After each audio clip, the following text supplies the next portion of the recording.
Jaallatamoo ijoollee Waaqayyoo yeroo ammaa kana biyya garaagaraa fi haala garaagaraa keessa teessanii tajaajila karaa TV ergaa fayyinaatiin tamsa'ee toora onlaayinii kanaan isin qaqqabu hordofaa kan jirtan hundaaf bakka jirtanitti nagaanii fi ayyaanni gooftaa keenya Yesuus Kiristoos isin hundumaaf abaayatu. An obboleessa keessan Pastor Dandanaadha. Yeroo ammaa kana ergaa Waaqayyoo waa'ee keessaniif laphee koo irra kaa'ee qabadhee isiniif dhiyaachuu kooti. Kan hin dubbadhu daqiiqaa muraasa keessatti waan ta'eef yaadaaf qalbii keessan naaf laachuudhaan akka na hordoftaniin jedha. Dubbii sagalee Waaqayyoo keessaa seera ba'uu boqonnaa 14 lakkoofsa 10 hanga 14tti isa jiruun isiniif dubbisa. Maqaa gooftaa Yesuusin nan dubbisa. Akkas jedha. Yeroo mootichi isaanitti dhiyaatee Israa'eloonni ol ilaalanii kunoo warri Gibxii booddee isaaniitiin isaan hordofaa akka dhufan argani. Yommus Israa'eloonni guddaa sodaatanii gara Waaqayyootti iyyan. Museedhaan immoo biyya Gibxii keessatti iddoon awwaalaa waan hin jirreef as lafa onaatti akka dhufnu nu fiddee. Inni ati biyya Gibxii nu baafte kuni maali? Maal nurratti hojjechuu yaaddee jedhaniin. Wanti nuyi koottu nu dhiisi. Warra Gibxiif garba taanee hin hojjannaa jennee Gibxii keessatti sitti himne isuma kana. Mitiiree nuyi lafa onaa keessatti dhumuu irra warra Gibxiif hojjechuun nuuf wayya ture jedhan. Museen immoo saba sanaan Waaqayyo Gibxii warra har'a argitan kana deebitanii akka kanatti lammaffaa waan hin argineef hin sodaatinaa, dhaabbadhaatii har'a gochaa Waaqayyo isin fayyisuudhaaf raawwatu ilaalaa. Amma Waaqayyo isiniif hin lola. Isin gabii argadhaa ittiin jedhe. Lakkoofsa 14 irratti amma Waaqayyo isiniif hin lola isin gabii argadhaa jedha. Hallelujah. Mata dureen kiyyaa gabii argadhu yookaan gabii qabaadhaa kan jedhudha. Abbaa keenya abbaa bara baraa abdii bara baraa si galateeffannaa. Galanni guddaan ulfinni guddaan teessoo keessa qulqulluu irratti siif haa ta'u. Jabaan si caalu hin jiru, guddaan si caalu hin jiru. Ati jabaa caaltu, guddaa caaltu, mootii caaltudha. Bara keessatti mootee jiraatta. Maqaan kee bara baraan ulfaatu. Galanni guddaan bara baraan siif haa ta'u. Yeroo ammaa kana dubbii sagalee keessa laphee koo keessa ijoollee keen ga'uuf hin jira. Ayyaanni kee naaf baay'atu. Ijoolleen kee warri dubbii kana dhaga'anis akka ta'utti dhaga'anii sagalee kanaan fayyuu, sagalee kanaan lafa kufanii akka ka'an ittiin akka haara'an, sagalee kanaan waanjoon isaanii akka cabu, seenaan isaanii akka haara'u maqaa Yesuusin siin kadhadha. Ulfinni kee nurratti haa mul'atu. Humni kanaan mormu immoo humna kee humna Waaqa jabaatiin haa rukutamu. Maqaa Yesuusin ameen. Gooftaa keenya Yesuus Kiristoosiif galanni haa ta'u. Gabii qabaadhaa yookaan gabii qabaadhu. Namoonni yeroo ammaa kana hamacamaa jirtan, hurgufamaa jirtan, raafamaa jirtan, waan qabdanii waan gadhiistan wallaaltanii wanta xiqqaa fi waan guddaatti baay'ee hurgufamaa fi jeeqamaa jirtan. Har'a Waaqayyo isiniif ergaa qaba. Gabii qabaadhaa. Anis isiniif ergaan qaba. Waaqayyo gabii qabaadhaa. Tasgabbii qabaadhaa isiniin jedhee jira.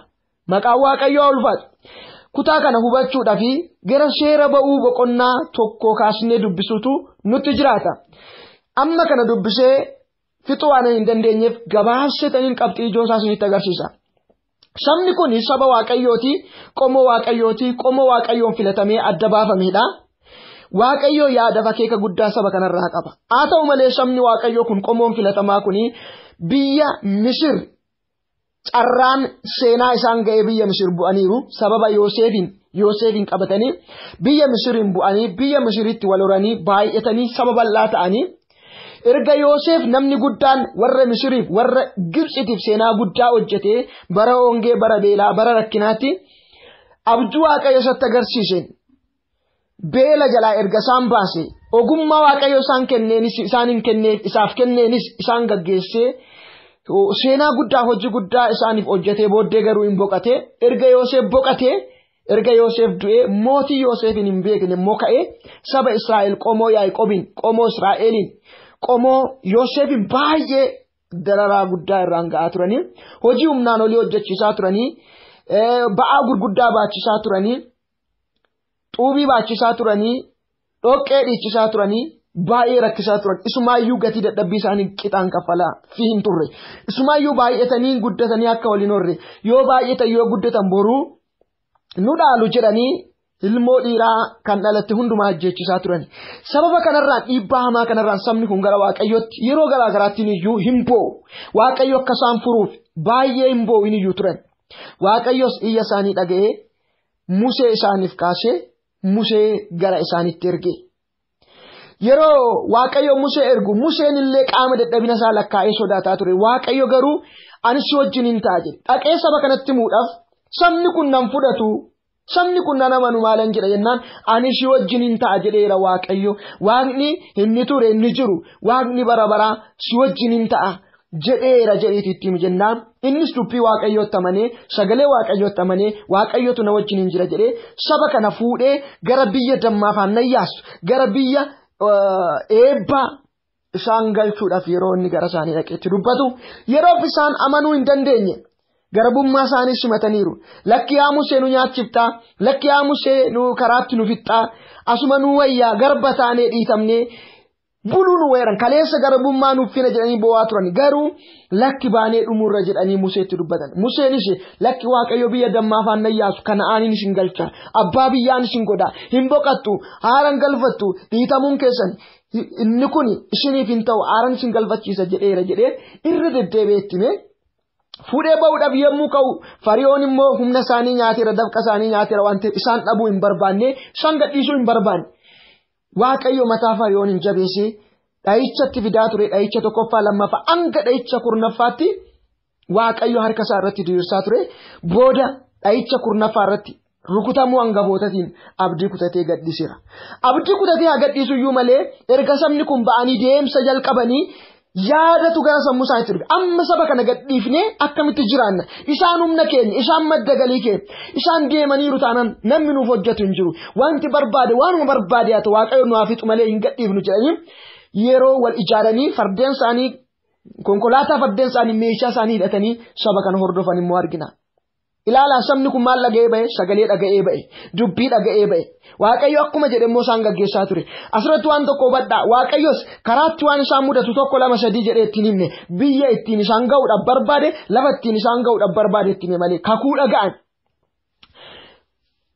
otoo deemanuu lafa ga'anitti Fariyooniif loltoonni isaa akka isaan hordofan fuulletti garagalanii yommuu ilaalan baay'ee sodaatani baay'ee raafamani iyyuu jalqabani Museetti garagalanii Musee nyaachuu Musee cirachuu jalqaban yaa Musee garbummaa biyya Misir nu wayyasiin hin jenne iddoon awwaalchaa Misir keessatti dhabamee asitti lafa onaatti nu ficcisuudhaaf nu fidde nu nyaachisuudhaaf nu fidde nu balleessuudhaaf nu fidde lakkiin barbaannu warra Gibxiif hojjanna siin jenneen durree kaleessa maal akkas nu gootanii baay'ee jalqaban ilaala kakuu dhaga'anii ba'an sagalee dhaga'anii ba'an waaqayyo akka isaan wajjin jiru arganiiru biyaansi dha'icha kurnaffaa amma isaan dhawutti waaqayyo irree isaa mul'ise Fariyoon irratti irree isaa mul'ise Fariyoon jabaan saba kanan gadhiisu kan jedhu waaqayyo dha'icha guddaadhaan dha'ee akka harkaa baasee fi bifa dinqiitiin akka isaan gaggeessaa ture dagataniitu haala qabatamaa isaanii ilaalanii wanta bitaa mirga isaanii jiru ilaalanii in sodaatani lakki nuyi fi achumatti dhumuu nu wayyadan Museen immoo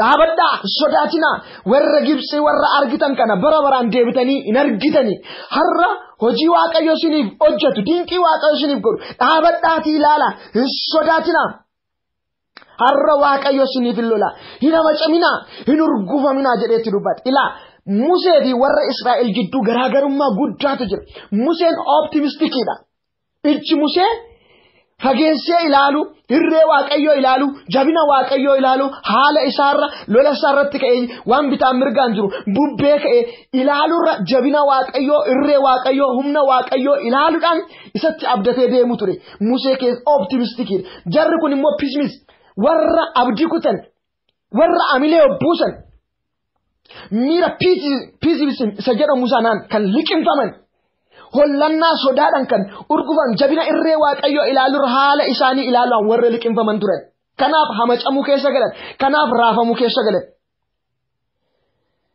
garuu waaqayyo amanamaadha sababa dubbii isaatiif sababa irree isaatiitiin waaqayyo isaa wajjiniin ta'ee galaana gargar kuchisiisee saba lafa gogaarra ceesisee warra isaan hordofan garuu galaana nyaachisee karaattis waan dinqii gurguddaa hojjetee dubbii isaa galmaan ga'ateera. Warri sun gaggaragaloo waan ta'aniif warra sodaatoo waan ta'aniif warra amantii hin qabne waan ta'aniif akkuma lafa onaatti dhumuu akkuma lafa onaatti awwaalamuu dharra'an baay'een isaanii lafa onaatti awwaalamanii warri amananii jabina irree Waaqayyoo amananii haala isaanii otoo ilaalin ija isaanii kakuu isaanii irra godhatanii deeman Musee Kaalebii fi Iyyaasuu wajjin dhaloonni lammaffaan biyya Waaqayyoo jedhee dhaalaniiru. Warri sodaatoon warri gaggaragaloon warri abdii kutatan warri amantii hin qabne garuu akkuma sodaa isaanii lafa onaatti dhuman.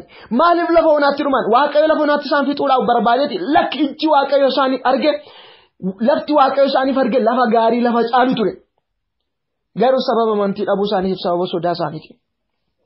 Har'as baay'een keessan Waaqayyo irraa sagalee dhageessanii otoo kakuu qabdanuu otoo Waaqayyo si wajjin hin jiru otoo Waaqayyo isiniif lolaa jiru otoo Waaqayyo isiniif dhaabbataa jiru haala qabatamaa keessan ilaaltanii bubbee isin bitaa mirgaa bubbisu ilaaltanii isa isin ari'u ilaaltanii isa isin qabuudhaaf jiru ilaaltanii isa mataa isin mari ilaaltanii sodaataa yaaddaa du'a ofirratti labsaa salphina ofirratti labsaa kan jirtan hedduu jirtu.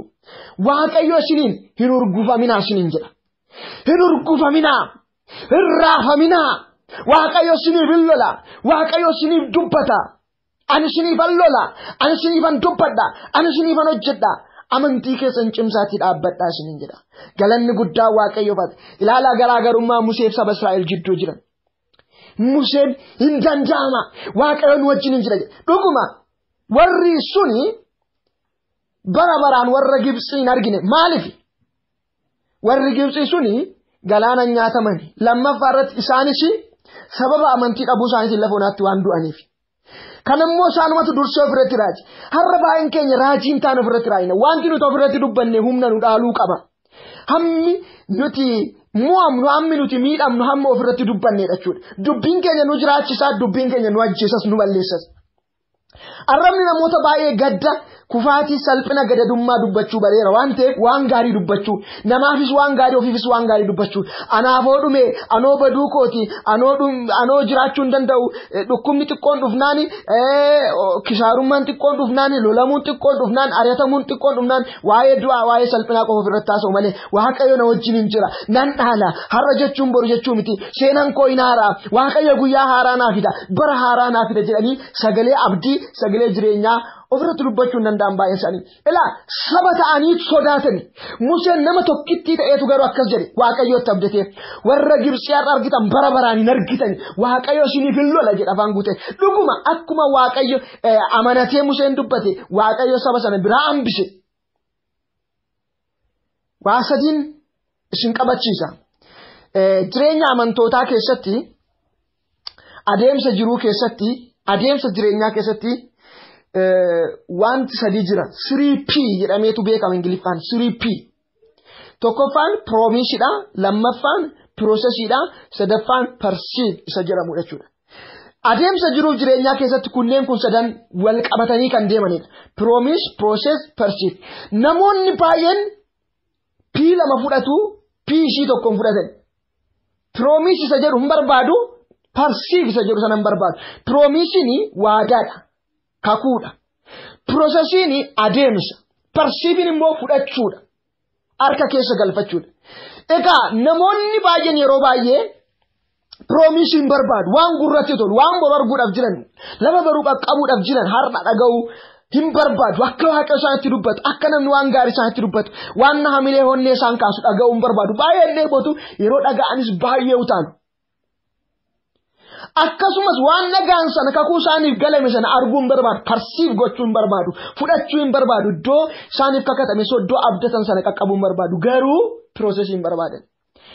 Kakuun promise without process perceive isa jedhamu sana fiduu hin danda'u jechuudha.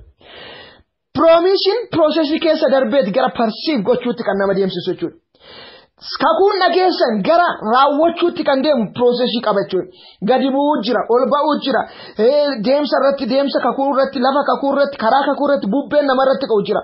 Amma Waaqayyo saba Israa'el biyya dammaa faannan galcha jedhe malee karaatti kanatu si mudata galaana diimatu jira lafa onaa keessa deemtu kanatu jira sanatu jira fariyoon isin hordofa hin jenne garuu Waaqayyo kan jedhe lafa destiny isaaniidha kan inni itti dubbate jechuudha.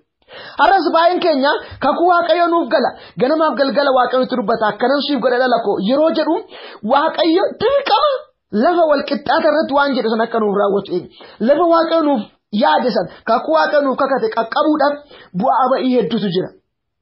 Processitu jira. Wanti hundumtuu process jira. Input jira, processing jira, output jira. Lafa barbaadan dhaqa hojii barbaadan hojjedha. Uffata amma uffanne processing ta'e maanno inputitu ture kaza process ta'e output ta'e nyaanni nuti nyaannu in facaa sanan booddee in biqilaan guddata bilchaatee dhufee processi keessa darbee nyaataaf ta'a. Wanti processi keessa hin dabarre tokko illee hin jiru. Suluma wanti processi keessa hin dabarfanne nama hin fayyadu dheedhiidha waan ta'eef.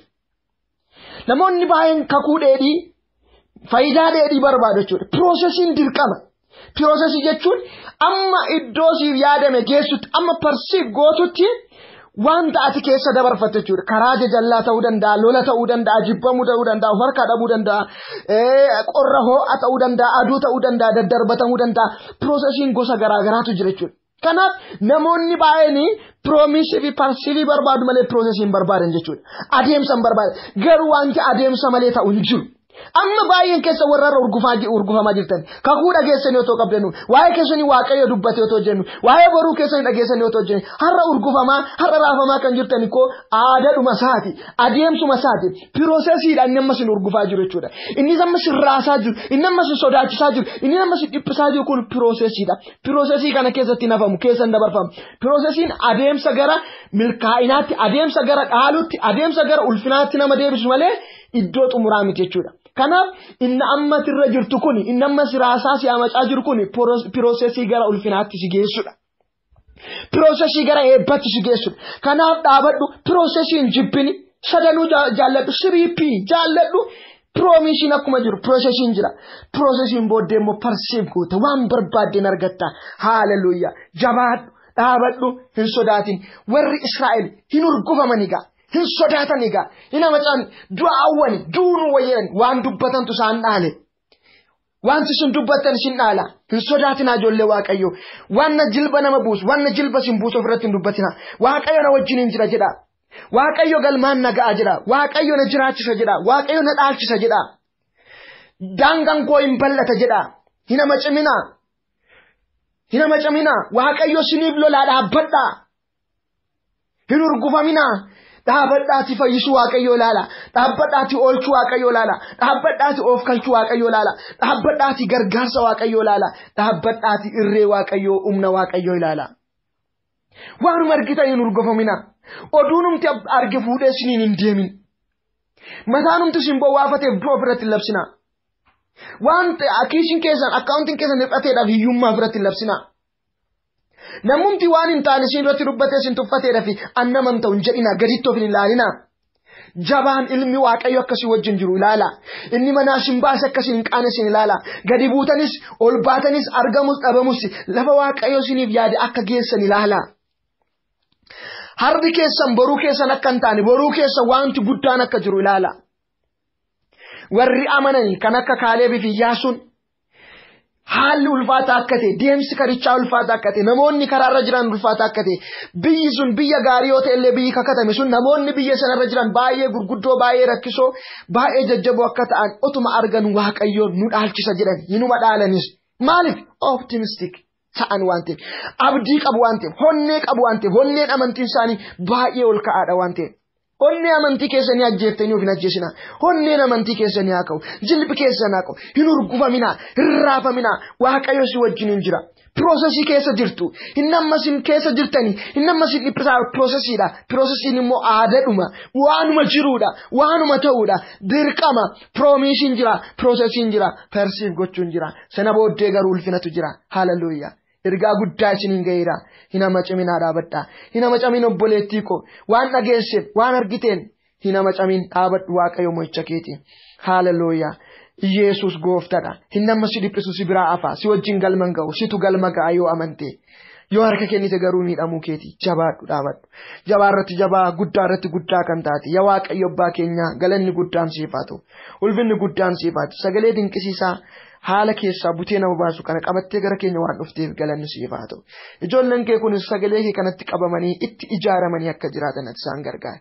Raafamuu, ollachuu, urgufamuu keessaa ba'anii amantii isaanii sirra godhatanii ija isaanii